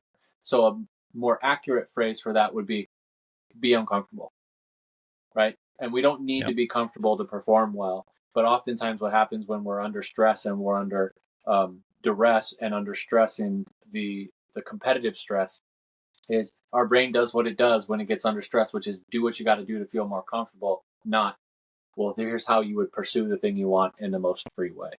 Mm-hmm. Does as we talked about doing things that are difficult, ice baths or training or things of that nature, d- d- I would have to assume that would help when you get, because you're putting yourself in uncomfortable situations, and when you get into an uncomfortable situation as high risk, such as it could be a member guest, it could be a match with your friends, it could be the Ryder Cup, whatever somebody's skill level is, Yeah. that if you do uncomfortable things on a regular basis and that part of the brain gets developed, as we discussed, then as you get into another uncomfortable situation, at least you will have some familiarity with the emotions and everything, the chemicals running through your system at that time. Yeah, our psychology and neurology generalizes. So if I'm able to handle discomfort over here, it will bleed over here. It's not necessarily a 1-to-1 ratio, Mm-hmm. but if I'm able to handle physical discomfort, usually my threshold for emotional discomfort also increases. If I'm willing to take on risk over here, oftentimes my threshold for it increases over here. It's not an exact one-to-one, but that's why you would do this type of cross training across other things. It's not just to build muscular strength, it's also how it trains our nervous system, right? And again, there's also a psychological framework and a subjective experience about what is uncomfortable here, and how much uncomfortable is this relative to that. But ultimately, when we train things in different areas, they tend to start to move into other areas as well. Yeah, very interesting. I don't know if I read where you said it or you listened to you say it, but there was something to the effect of it was either that like on the PGA Tour, that the people that win, that there is a certain degree of risk that needs to be taken in order to achieve. No, It's what? there's anytime if you But, want to win, it mhm, requires you to actively take on risk, unless other people just fall yeah, apart and it's handed to you. yeah, There's competitive risk, financial risk, sometimes physical risk, depending on what the conditions are, right? There's social risk, um, there's professional risk. Like, high performance is more risk than low performance. This is why it's harder to play freely under pressure than it is a casual round. Casual round has less risk, hmm, right? And so ultimately, if you want to win a golf tournament, it requires you to take on those forms of risk. And more of the stats are showing that it does require you at times, not always, at times, to take on more strategic risk, which is, I'm going to cut this corner when everybody else isn't, or I'm going to fire at this flag even though everyone isn't. And the risk is, if you don't pull it off, you might be out. yeah, you might Right. double bogey, Right. short-sighted, things So, like that. one of the limitations to a lot of the target systems, whether it's decade or whatnot, is that they're not very contextual. Meaning, well, what if I've got a three-stroke lead on this back nine? What target should I pick? Versus, I'm three strokes back with 5 holes. I got to play aggressively enough because I want to Hmm. win. Now, you could make the argument, well, if you just pick those targets, like, hey, fifth place is pretty good. And I would argue, but what if I want to win? Yes. And I'm willing to risk finishing 10th to have the best chance to finish first, right? So there's certainly something like trying to downplay the amount of risk in a situation is one of our least effective strategies, because it's really there. And if I told you, this is no big deal, this is just like a casual round, well, you and your brain are going to figure that out. And they're like, no, it's not. These outcomes matter to me more than those outcomes do. And if I'm not willing to sit in the discomfort of that risk, or I don't necessarily want that risk, then I'm going to have different responses than times when I don't. Yeah, and Scott's been on a couple times and talking to me. He has multiple degrees in mathematics, so it would make sense that his system would gravitate towards more of the mathematical. Of What are course. the odds of finishing? How can I finish the highest with the least amount of risk? It's loss mitigation Yeah. as much. And I can see if you're playing the tour as a career, and whether you win or not, you like to win and you play to win. But if you don't, I'm going to be out there for 20 years. I'm going to make $40 million. That's a very good way to do it. But Yeah. Perhaps. uh, there are certain times I think that you Yeah. have to take And on that. one Okay, I of know the odds aren't in my favor, but I'm going for it. right. And again, there's context. One of the context is also skill level. If you're a high handicap golfer, what's keeping you from scoring more isn't the birdies you're making, it's the bogeys and the double bogeys, Hmm. right? So a system like a decade, which is helping you choose targets to mitigate strategic risk and save strokes, is going to lower your handicap or help you shoot better scores way more than a decade system for someone who's trying to win a tournament at the highest level, where yes, it's going to be informative and perhaps pick things, but I can't apply it in the same way to every single situation, because my skill level does allow that I might be able to take on this risk and pull it off, right? Whereas if you're a 15 handicap and there's a tuck pin on a Sunday, like, your skill level, the dispersion, even if you execute it within your skill level, is probably still wide enough that it's not worth the strategic risk, Hmm. unless that's your only option and your back's against the wall and you might as well go for it. So again, this is kind of in the same vein of our conversation of something being the thing applied universally to everything under everyone in every conditions is less likely to be as effective as, how does this fit for me and where is it best utilized. I, Correct. I I I want to get your thoughts on. There's another argument in the coaching world, or I shouldn't say argument. Respectful debate is Sure. the terminology I use, because after some of the last few years, I think that the need to prove a point and go to the extreme is died down. And it's probably a good thing. Okay. But one of the topics is block versus randomized practice, and it's been discussed. It's been argued. Both sides have had fair arguments, and my position is that it depends. As you learn more, you start to say, well, and I used to drive me crazy when people would tell me that, but now I understand why. It depends on the situation. And my philosophy or theory on this is if you have 6 weeks to an event that's important to somebody, you can utilize the first week or two on designated block practice where all they're going to do is focus on a position in their swing. We want your hands here, and then that's all they're going to focus on. I don't really want you playing. I just want you focusing on this, and then you start to transition as you get closer. So maybe the next week would be you're going to only spend half your time on the range implementing this change that we made, and then the other half I want you to spend on the golf course playing, because we got to get their brain back into performing. And then it slowly gravitates towards more time on the course and less time focusing on a position. So I have used it in that respect. But some of the discussion seems guys are like, or girls are, no, you just going to hit 7 irons one after another and drivers and you can do great. And other ones are, no, you have to hit every ball different. So from the brain world, the psychological world, what is the literature saying on block versus randomized?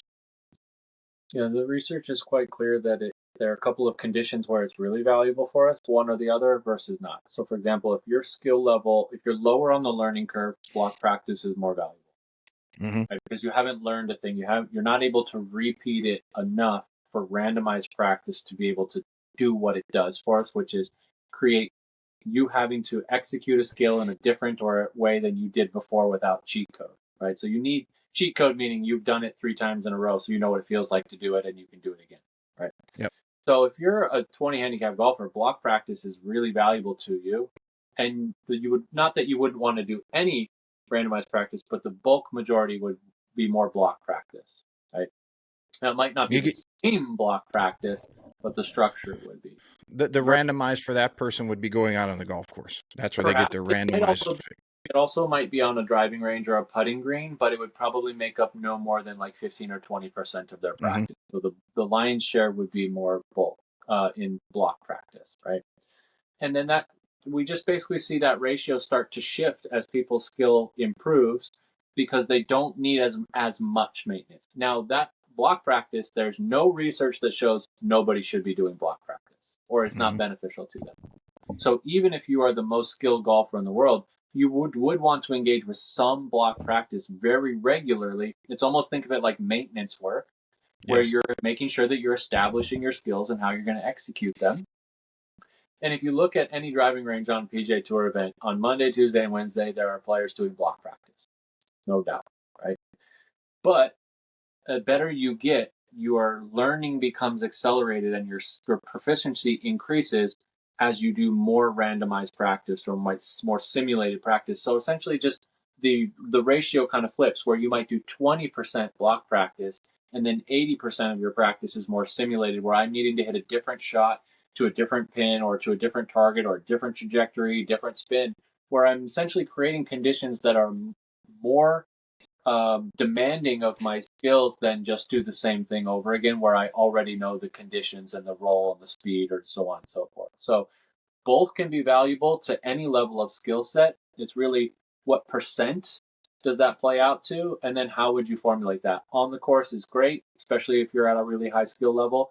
But if you're a 20 handicap and you can do simulated practice or random practice on the course after doing some block practice, that helps you inform your block practice and also tests what you've been working on in your block practice in a real closer to competitive setting. So it can be really valuable. Again, it's not just one or the other. It's more like, well, which one under what conditions can be most valuable for this person relative to the conditions they're in, their skill level, what they're trying to accomplish, right? If you're a tour player and you're making a significant swing change in the off season, you might only be doing block practice, right? So it's not just one or the other, but there's definitely value to both. And it's really about where can we apply it as it pertains to the situation for that person. And would you say, because you often hear that somebody says, man, I can stripe it on the range. I made my swing changes. I'm working with this new coach and I'm just hitting it great, but I can't take it to the course. Is that an instance where they've developed the skill to a certain level, yet they can't put it into place in the variable or randomized practice setting? and they would need to on the range. They would need to practice more randomized with variability. It might be a function of practice where it's simply a level of competency that I can do it in these very controlled and favorable settings, but I haven't figured out how to integrate it into more variable settings. For example, on your ground driving range, flat stance and flat lie, and usually a good lie, right? Versus on the course, you're not going to get that very often, even if you're the best players in the world. Like sometimes, mostly on the tee box. It also might be a confidence issue, right? Where on the driving range, I'm bringing a really high level of acceptance because I'm not really worried about any outcomes. And then I go to the course and I go, all that work I've been doing, it better pay off. So that means I better not hit it here. And now I'm hitting a golf shot out of a psychological state that is not conducive to me executing skill freedom, right? So the difference between the driving range and the tee, again, it could be a function of practice and how my competency, could be also a function of confidence and perhaps an interplay between the two. But the key would be identifying what is the source there. Most likely, it's probably in that situation more of a confidence issue than a competence. Yeah, and I have seen where it is the psychological issue comes in because, as you said, they're comfortable on the range. There's no the risk level, as you discussed earlier, is much lower on that sliding scale. There could be like a couple private clubs around here have the driving range where they have overseeded down. They made a fairway, so you can practice out there, but the ramifications of missing is not that big. But you get on the course and there's water all down the right side, and now you get a little tighter. It score counts, right? Yes, and score counts. So really what you're talking about is you're in one environment that doesn't require stable confidence and one that does, right? And that'll be exposed. Okay. Yeah, I've got to ask you this question because I've had some fair debates with some very well-known coaches online on this, and it's the talent tagline or term. And when they say, well, that person is just they're so talented that they can't miss. And I say, okay, give me your definition of talent, because if you're talking about a physical predisposition to do well, somebody 7 feet and they're in the NBA. Okay, Muggsy Bogues. I haven't been Muggsy Bogues in the NBA in a long time. 5'3". And I think David Epstein talked about it in his TED Talk that if you're 7 feet tall, the percentage of people on the planet that are 7 feet tall, a very large percentage of them are playing professional basketball. So yes, my argument to the people I debated with was, there's a physical predisposition to do well at a sport, then I would say that that's a talent. But I have not seen anyone that was born with the ability to hit a flop shot or to run in a 20-foot putt that got 3 feet of break. Yeah. So as far as from your perspective and your expertise and experience, what are your thoughts on the talent tag? So I would define talent as not just your genetic code, but your ability to acquire skill with effort, or the speed with which you acquire skill with effort. Mm-hmm. And some people are born with more talent than others. Like, we know that talent is not evenly distributed, right? No. We also know that talent is vastly overrated. So if you are really, the downside, or perhaps the limitations to talent, is just because you have it doesn't mean you're going to show up to use it, and doesn't mean you're going to keep showing up to use it. And regardless of how much you have, you still have to apply effort to acquire skills, one, and two, to actually apply those skills under pressure or when it matters. And that requires effort. So in the grand scheme of things, yes, talent matters. Look, if you have the genetic code to be 7 feet tall, you're far more likely to play in the NBA than somebody who's even 6 feet tall. Mm-hmm. Right? And if you're looking at tour players right now for both men and women, they're getting taller and more athletic, not shorter and less athletic. No kidding. And there's certainly a function of that is their training, because there are exceptions to those rules, undoubtedly. But also, look, if you're 6'3" or whatever, you're going to have a longer swing and you're going to be able to hit it farther, right? So there's something about that. But also, if you're 5'5" and you train speed, you can catch up. So the point being here that talent does indeed matter. It does have people at different starting points. But talent alone is a terrible predictor of where people finish. How they apply effort and how freely they perform and how invested they become in their craft over the learning curve are the predictors of where people end up actually finishing, among some factors that are not controllable. But if you told me you have a kind of talented person who works really hard and is engaged with their craft and performs freely, has stable confidence, versus someone with immense talent but doesn't really work very hard, isn't really engaged and plays out of anxiety, I'll take the first option every single time. Yeah. Right. So I don't want to pretend it doesn't matter. In fact, for those who have quote unquote more talent, kudos to you. I wish I had more, just kind of brimming about, but it's not required in the way that we tend to talk about it. We glamorize it a lot. It matters, but it's the sexier elements of performance, but effort counts much more. Yeah, and that was my argument back to them. It's like, well, in particular in the golfing world, what would differentiate a talented person versus not talented person? Because if you look at go straight by the numbers, like an Arcos or a system or a decade, well, not so much a decade, but maybe Arcos, and that or even strokes gained. We'll use Mark Brody's book as strokes gained. If you're 6'3" and you have a big arc, as you mentioned, yes, you have a potential. All things being equal, if a 5'9" person and a 6'3" person trained and they did the similar speed training, let's say they had fast twitch, type 1, 2A, and all the things that were equal, the bigger engine's going to win that race the majority of the time. You're just going to has more mass, more force, more everything. But that was my point. Was if that's physical predisposition is the definition of talent, then I agree. But how do you measure? I guess the question I have to you is there? This might not even be measurable. Is there a mental or brain talent? Because you can see somebody's at 6'3" versus somebody that's 5'10". 6'3", like a Gary Woodland, 6'2" or 6'3", 215 pounds versus 5'9", 170. Gary's obviously has much more physical talent, but is there a brain talent where it can absorb faster? It's got better proteins. It's got just that they're naturally born that way. It might sound like a crazy question, but no, that's why I think of crazy different. things. I'll give you an example, kind of not golf. Like we know for sure that people have different sensitivities to things like, for example, caffeine or alcohol that does have an impact on based on their genetic code and what their brain and their kind of DNA is more applicable for. But being able to point to, okay, this person's this or this person's that is far less likely than, well, what are the early experiences in our lives that then shape our brain? Because remember, as we go back to our earlier part of our conversation, our brain at a young age is crazy neuroplastic. It will build new neural pathways, which is why our early experiences are so influential later in our life. So to say, well, this person learns really fast because they have a genetic code for it versus, well, they had parents who really emphasized learning and gave them really room to learn and grow. And then therefore they developed a curiosity for learning. And that's been running for 25 years. Very difficult to say which is one of those. Most likely it's more the latter than the former because, again, it's kind of like being physically strong. Well, how much of it is your just genetic code or how much of it is you've spent 15 years in the gym, right?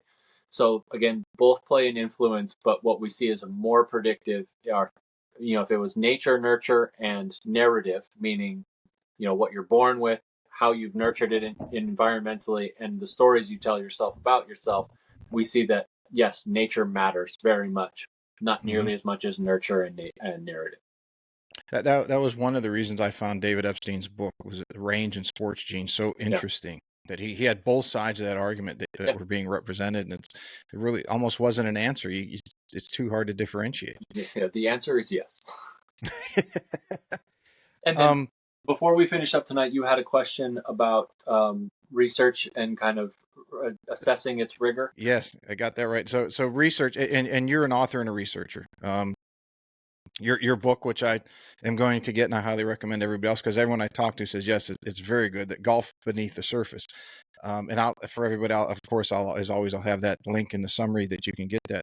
But as an author and a researcher that deals with studies, because if you would have said, if somebody's lecturing 15 years ago or longer, and somebody said, well, this study says X, Y, and Z, most people that would grab their attention and they would follow it wholeheartedly. Yeah. Yet, as more people are digging into studies and the way that they were, and finding out how they were conducted, was it legitimate? Who is it funded by? If you go into the nutrition side, but what did they measure?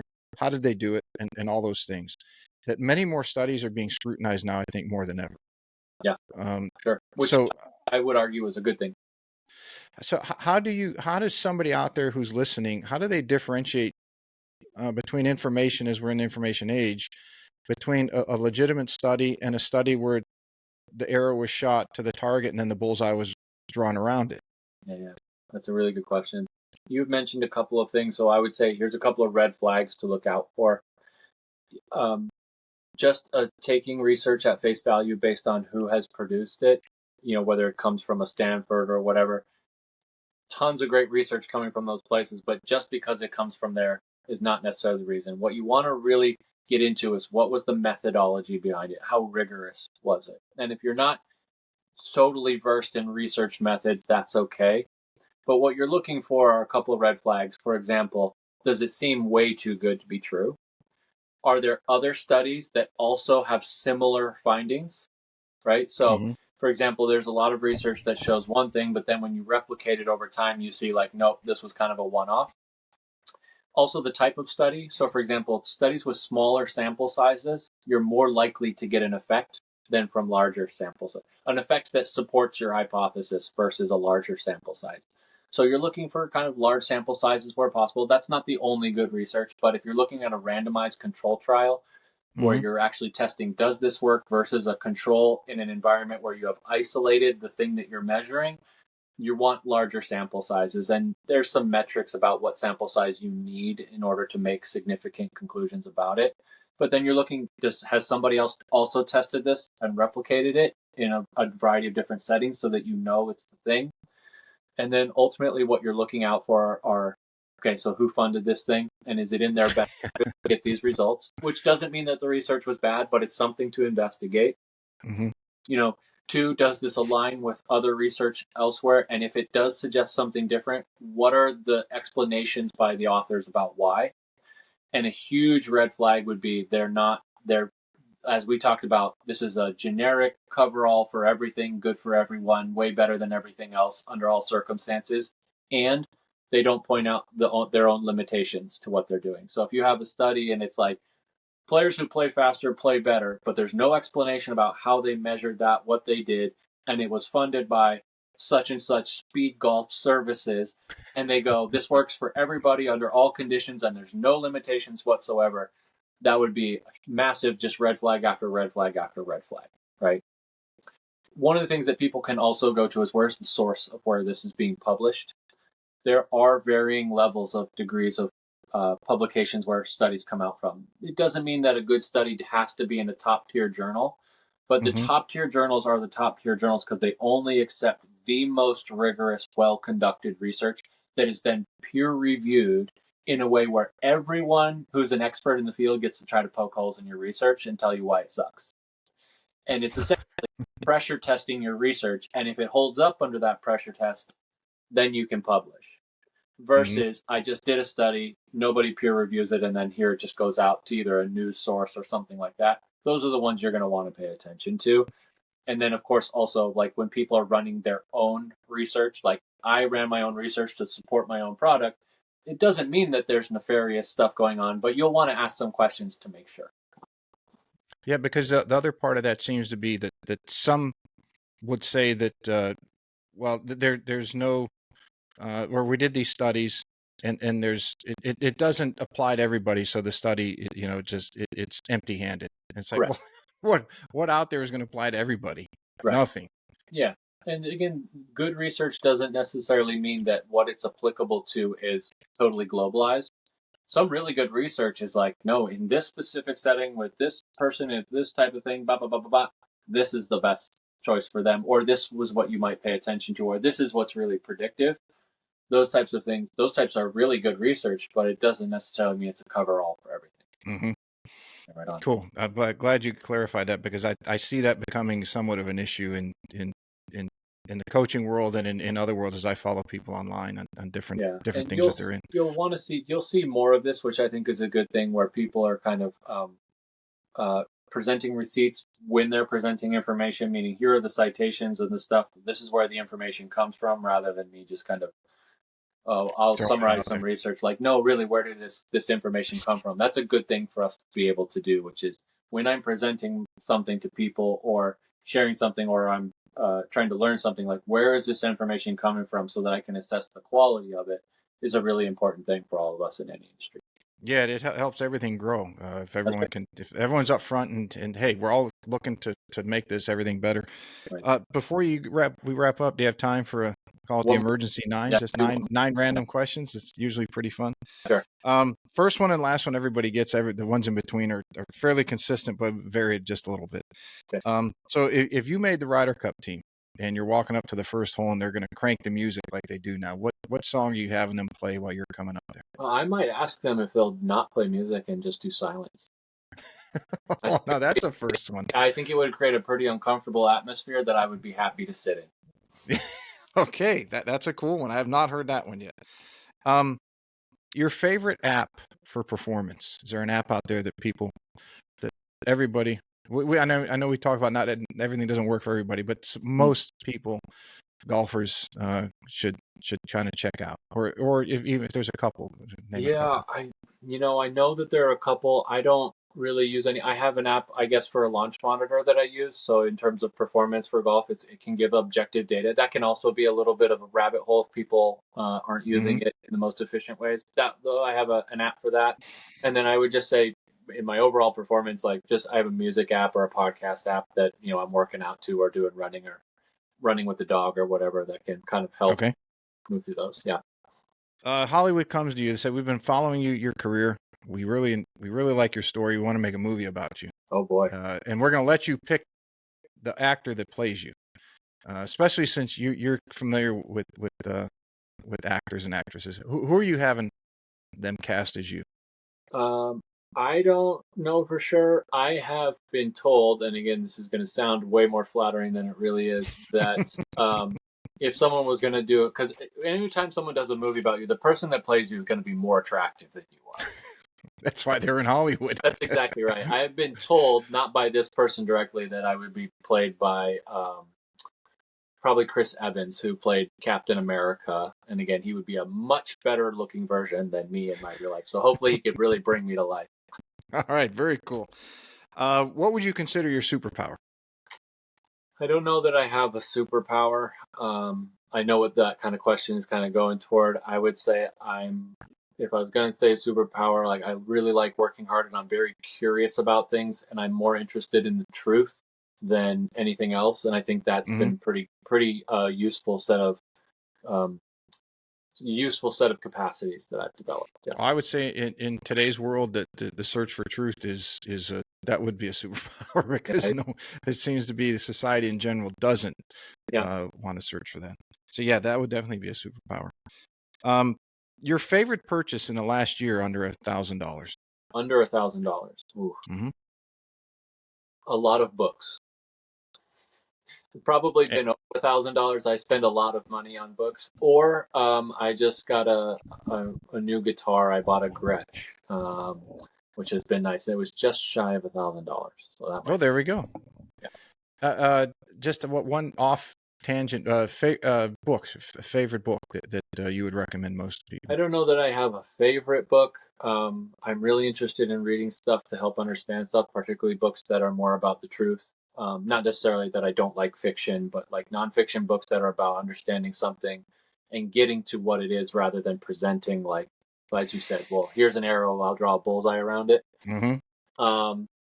I just finished reading a book by Adam Grant, who is a kind of a psychologist at the business school of Wharton at UPenn. It's called Rethink, and it's about us, not just how important it is to learn, but the ability to let go of things we have learned so that we can learn new things that are truer and more valuable for us. Excellent writing, excellent read. He did an excellent job with that. So that's not necessarily my favorite book of all time, but the most recent one that I read. Cool. It's something made way for that one to occupy your thoughts. Exactly. This one, I usually ask some people who either work with a tour pro or something like that, but for you, this one really applies well. How many celebrities are in your phone, in your contact list? A couple hundred. Ballpark. A couple hundred. That's pretty cool. Yeah. If you consider celebrity everything from celebrity swing coaches to actors and actresses, top stars, like I would say there's probably a roughly 1,000 contacts in my phone. A couple hundred of them are people we might put into some level of celebrity.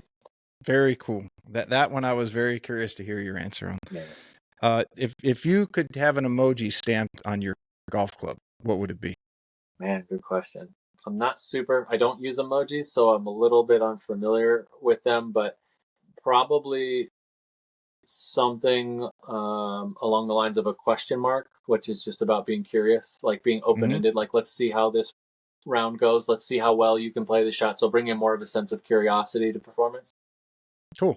Yeah.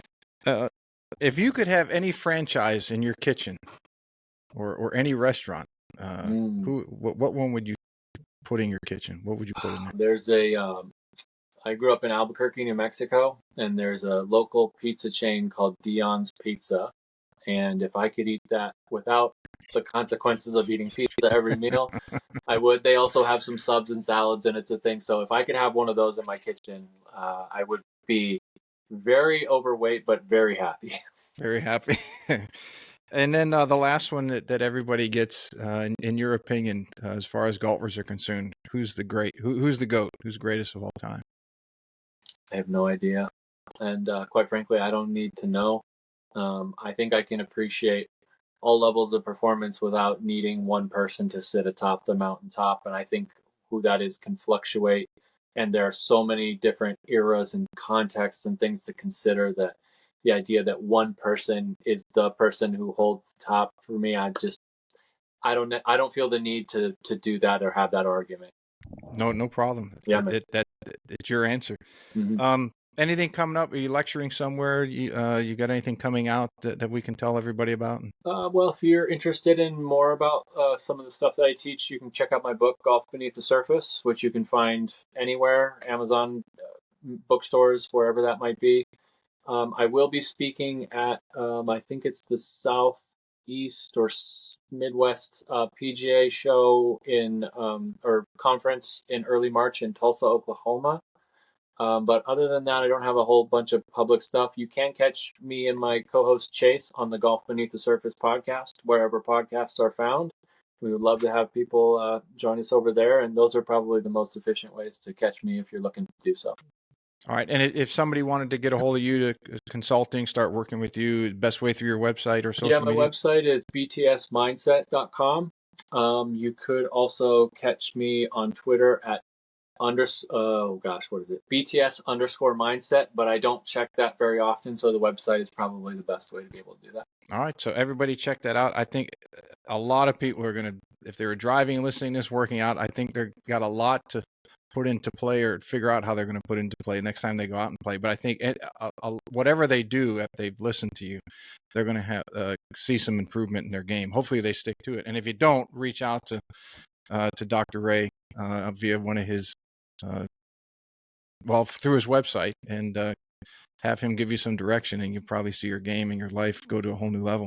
Well, I certainly hope so. I wouldn't fancy myself a magician, but if people are willing to do the work, then oftentimes that will lead to some change for them. All right, it's been great, Doctor. Thank you. If you just hang out for a minute, we'll let everybody go. Thanks everybody for tuning in again. Thank you.